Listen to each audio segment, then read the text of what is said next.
বয়স বেড়ে কিন্তু কম নেই, কম হয় নাই, বয়স হয়ে গেছে 29, কিন্তু পোলাপানের মজা খাওয়ার স্বভাব বা মজা খাওয়ার যে একটা চাহিদা থাকে সেটা কেন রয়ে গেছে।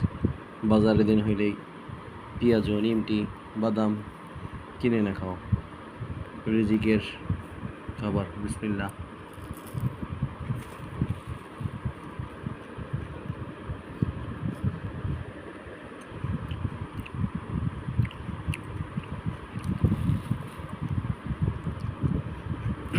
মুখের সাথে খাইলে কি হবে? গ্যাস্ট্রিকের চাপ, এই জন্য পেঁয়াজ বেশি খাওয়া যায় না, অজাবরা।